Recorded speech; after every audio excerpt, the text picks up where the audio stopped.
May tanong sa akin, Boss Ray, good day po. Ask ko lang po, hindi kami magkasundo ng OLA sa payment arrangement namin. Lumalaki na yung utang ko dahil sa interes. Hindi ako makapag-partial kasi gusto nila half agad ng outstanding balance ang babayaran. Ngayon po, magsasampa daw sila ng small claims. Totoo po ba yun? Paano ang gagawin? Alright, napakagandang mensahe po nito, pero bago ho natin sasagutin, imbitahan ko ho muna sana kayo.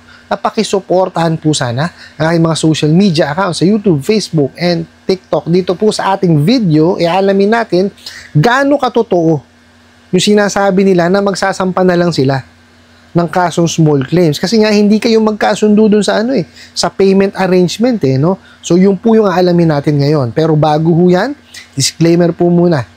Hindi po ako abogado, ako po'y maniningil. Lahat po na sinasabi natin sa ating mga video is based on my experience at syempre po, sa ating pong pagsasaliksik at pagtatanong sa mga kaibigan po nating abogado. At isa pa po, hindi ko po kinukonsente ang hindi pagbayad ng utang dahil ang utang ay responsibilidad at obligasyon na kailangan po nating bayaran. Ang hindi po ako pabor ay doon sa maling pamamaraan ng pautang at maling pamamaraan ng paniningil. Sagutin po natin yung pinadala niyong mensahe, okay? So sabi nyo nga po, hindi kayo magkasundo nung ahente ng OLA dun sa payment arrangement. Ngayon, lumalaki na ngayon yung inyong utang dahil nga sa interest. Okay, ganito ho yan, Kasi itong mga bugo katabusadong online lending apps, yung mga ahente po nila, wala naman ho talagang alam sa paniningil yan Talagang hindi ho kayo magkakasundo niya kung may payment arrangement man. Isa lang ho sasabihin ko sa inyo, Pag nakipagtalo ho kayo dyan sa mga yan, anak ko po, walang mangyayari. Masasayang lang ho ang oras po ninyo. Kasi ho, ang utos dyan sa mga yan, mangwalang ya ng kapwa nila Pilipino. Di po ba? Yan lang, nakita nyo. Kayo ho mismo na experience nyo, di ba? Talagang kakausapin ninyo, nanghihingi kayo ng payment arrangement, pero sila kontra ng kontra. Di ba? Lagi sasabihin niya, ganito, ganyan, let's say, tatawagan na lang namin yung yung mga nasa contact list niyo or yung mga references niyo. 'Di ba? Walang kinalaman Nandun na. 'Di ba? Nandiyan na, nakikipag-usap na kayo. Nakikipag-arrange kayo ng payment. Bakit hindi pa nila ayusin? Alam niyo kung bakit?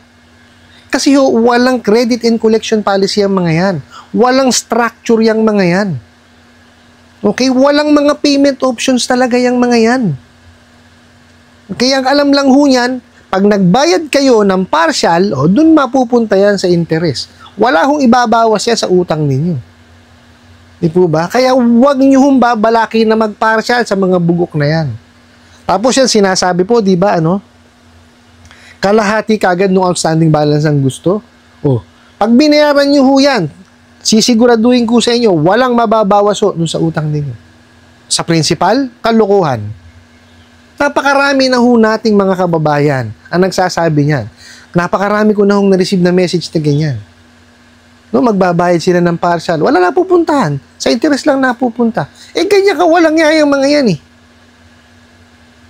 Kasi yan, tingnan nyo kung gusto talaga nilang tumulong.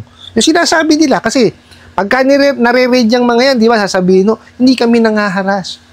Diba? Gusto ho namin tumulong. Kung gusto talagang tumulong yung mga yan, bakit ayaw pumayag tumanggap ng partial payment? Di po ba? Kasi pagka nag-partial ka, kahit papano, mababawasan mo yung utang mo. Di ba? Pwede naman ho yun Di po ba? Ito sabihin ko sa iyo, napakarami ko na pong lending, financing, at saka financing po na napasukan. Pumapayag ho kami sa mga partial. Bakit kami hindi pa bayag ng partial? Bayad yan. Di ho ba? Depende ho sa pag-uusap yan Di ba? Yan ang hindi ko maintindihan dito sa mga bugo katabusadong online lending apps na to, yung mga ahente.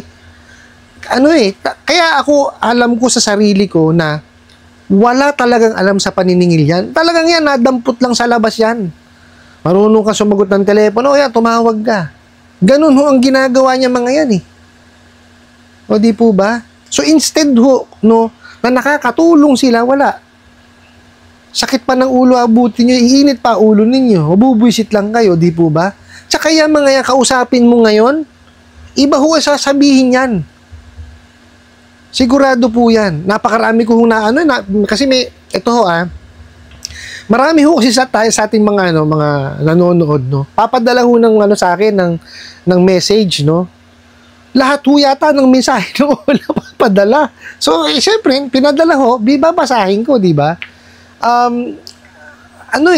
Talagang walang kinalaman yung i-message. Kuwari, nag-chat ng tanong kayo, pwede ba ako mag-partial? Alam nyo, isasagot, tatawagan ko yung pag di ka nagbayad. Diba? Wala siyang continuity. O, ganun din yan pag kinausap nyo. Mas lalong malalayan. Kasi pagkaya nag-message kayo, pwede yung magtanong, ano ba sasagutin ko dito? Kasi nag-message ng ganito. Makakapagtanong pa siya Diba? Samantalang yan, pagkaya kinausap nyo, ano isasagot sa inyo? Nangangangahan lang kayo. Di ba? Walang alam sa paniningil yung mga bugok na yan. Diba? Ito ho. Nakipagtalo na kayo na nakipagtalo, di ba? Ayaw pumayag doon sa partial payment. Na gusto kalahati kayo ng outstanding balance. Huwag niyong gagawin yun. Walang pupuntahan ho yan. Ito. Sabi, magsasampa daw ho sila ng kasong small claims. Ito ho lang yan. Sabihin nyo, sige. Gawin nyo. Pero, sisiguraduhin ko sa inyo, hindi makakapagsampa ng kasong small claims yan. Totoo po yan. Kasi alam nila sa sarili nila na mababaligtad sila. Dahil napakarami pong batas at memorandum. Ang, tawag dito, sinuway niyang mga yan. Yun lamang pong the Truth in Lending Act. Ang pinaka-importanting batas po. Sinaway niyan. Kasi yan, kung in-explain sa inyo yung obligasyon ninyo, in-explain kung magkano yung na-approve, kung ganong kalaki interest idadagdag, ganong kalaki ikakaltas, kailan na magiging due date, ganong kahaba ang termino, hindi nyo tatanggapin yan. Kayo tatanggapin nyo, na-approve kayo, 1,000, bibigay sa inyo, 450. Di ba hindi nyo tatanggapin? Lalo hindi nyo tatanggapin pagka nalaman nyo kung magkano ibabayaran nyo. Di po ba? Wala hong mangungutang sa kanila, kaya hindi nila dinidiscuss yun So, isa yun ho, sa napaka-importanting batas ang sinasaway nila. Di todas na sila sa korte. Di po ba? Pangalawa po, yung interest rate. Yung ceiling on interest rate, pag 10,000 pa baba, hindi nila sinusunod. Kailangan 15% lang po yung effective interest rate, yung kabuuan hindi nila sinusunod yun. 15% po lang yun per month. Sila 7 days. Mahigit 50% na po kinaltas kagad sa inyo. Sila na lang ang nabuhay. Hindi po ba? Dalawa na. The Truth in Lending Act. Ceiling on interest rate. Yung prohibition on unfair debt collection practices. Nakita nyo yan. Katakot-takot na harassment po ang ginagawa. Di lang ho yan, nagpapanggap pa. Di po ba? Bawal na bawal yun. Tapos yung Data Privacy Act po. Gagawin yan, manghihinging access, pero para lang nakawin yung yung mga nasa contact list nyo. At hindi lang yun. Lahat po ng information nyo sa cellphone nyo, nakuha na niyang mga yan. Kasi kaya nila kinukuha yun, gagamitin yung mga information na yun against you. Kaya yan, pagka yung hindi kayo nagkaintindihan, sasabihin yan, tatawagan ko na lang yung mo. Ginawa mong reference. Hindi naman yung reference ang tatawagan. Diba? Yung mga ninakaw nilang contact list. Tsaka, anong kinalaman? Diba? Nung mga tao na yun, sa utang po ninyo, kausap na kayo. Diba? Ganyan yung mga yan Hindi kayo nagkasundo sa payment arrangement? Sabihin niyan, tatawagan ko na lang. Kausap ka na. Diba? Hindi pa kayo magtapos doon. Ibig sabihin, walang alam sa paniningil. Di po ba? So, paano nyo paniniwalaan yung mga pinagsasasabi niya mga yan? Di po ba? Kaya kung ako sa inyo, total pass due na kayo Okay, naiintindihan ko po, lumalaki po talaga interest niyan. Or penalty. Okay? Actually, yung penalty po ang lumalaki. Kasi may nakausap po kasi kami sa SEC, may nagtanong sa amin na pagka ba nag-pass due, kuwari, 1 month lang yung term, pagka ba nag-pass due yan, nagdadagdag pa kayo ng interest? So, syempre kami, hindi penalty, meron. So tama daw yung ginagawa namin kasi hindi naman dapat daw yung nadadagdagan ng interest. So sa kanila po kasi dagdag ng dagdag yan eh. Kaya nga po may limit yun eh. Diba? Ayon po sa ceiling on interest rate is maximum of 15% per month. Ngayon, pagka lumagpas ka sa isang buwan, additional 5% po per month. Okay, ngayon ang pinaka-maximum po, pero may limit yun ha, ang maximum po na pwedeng singilin sa inyo is yung doble ng utang po ninyo. O kung utang po ninyo is let's say 1,500, ang doble po noon is 3,000 pesos. So yun lang po ang maximum na kahit yan, humaba ng humaba. Okay, ayon po yun sa ceiling on interest rate ha. Sa 10,000 pababa. But unfortunately, wala ho tayong ceiling pag mahigit po ng 10,000. Okay, so ayon po sa natin, kung ano po yung mapagkasunduan. Yun ang magiging interest rate. Okay, kaya nga importante yung the Truth in Lending Act. Eh. Diba? Kaya pakukulit nitong mga to eh. Kasi kung dinidiscuss yung the Truth in Lending Act, hindi ho ba yung magkakaganyan. Kasi importante malaman eh. Di po ba? Kayo ho, di ba? Sabihin, alis tayo. Pag tinanong mo, saan tayo punta? Bahala na. Pwede ba yun? Ang hirap kaya nun. Wala kang direksyon, di mo alam kung saan ka pupunta. Same thing sa utang yun. Kailangan alam mo yung responsibilidad mo para maiplano mo kung paano mo babayaran. Di po ba? So, yan po ang dulot ng mga yan. Kaya wag ho kayo maniniwala na yung magpa-file sila ng small claims. Malabo pa ho sa alketran yan kasi sa kanila ho babalik yan eh. O baka sila pa po ang mapahamak. Unang-una yan. Baka babawasan yan definitely yung mga interest rate.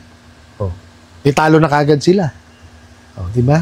Tapos pagka sinabi niyo pang may harassment, ayan, todas, makakasuhan pa sila. Di ba? Lalo kung pinost kayo sa social media, which is cyber libel yun. Kaya hindi ho yan gagawa ng paraan na sila ay para mapahamak pa. Hindi ho. Talagang yan, ihaharasin lang kayo ng harasin. Ngayon, ang maipapayo ko po sa inyo, kagaya ng sinasabi ko lagi, kung past due na kayo at delinquente, well, pag-ipunan nyo ho yan, tapos tsaka nyo po siya bayaran ng buo.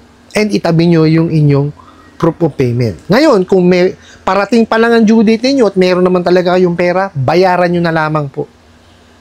Okay? Para hindi na ho kayo makaras at hindi na kayo maperwisyo. Kasi ang dulot niyang mga yan, perwisyo. Anxiety at saka depression po ang aabutin nyo sa mga bugok na yan. Kaya, wag niyo hong hayaan, ulit-ulit ko sasabihin, wag niyo hong hayaan na may ibang tao na kumontrol sa inyo. Iba ho yung may peace of mind eh. Di po ba? Huwag na ho nating hayaan na magaya pa tayo doon sa iba nating mga kababayan na nalugmok po dito sa mga bugo katabusadong online lending apps na to. Alisin na natin yun. Kaya nga ho ang ating mga taga-gobyerno ginagawa naman po yung kanilang parte para mapuksa ito. Kaya lang siyempre talagang matitigas ang ulo eh. Pero ako naniniwala ako na darating ho ang panahon na hindi man siya mapuksa totally 100% mababawasan. Ako kasama ho sa panalangin ko yan. I hope nasagot ko po itong katanungan na to at sana po'y makatulong. Maraming salamat po sa inyong walang sawang pagsuporta at manonood sa aking mga video. Maraming salamat po sa inyong pag-like, pag-share, pag-comment at pagtatanong. And kunin ko na rin po itong opportunity na imbitahan po sana kayo na pakisuportahan po sana ang aking mga social media accounts sa YouTube, Facebook, and TikTok. Hanggang sa muli po. Yun lang.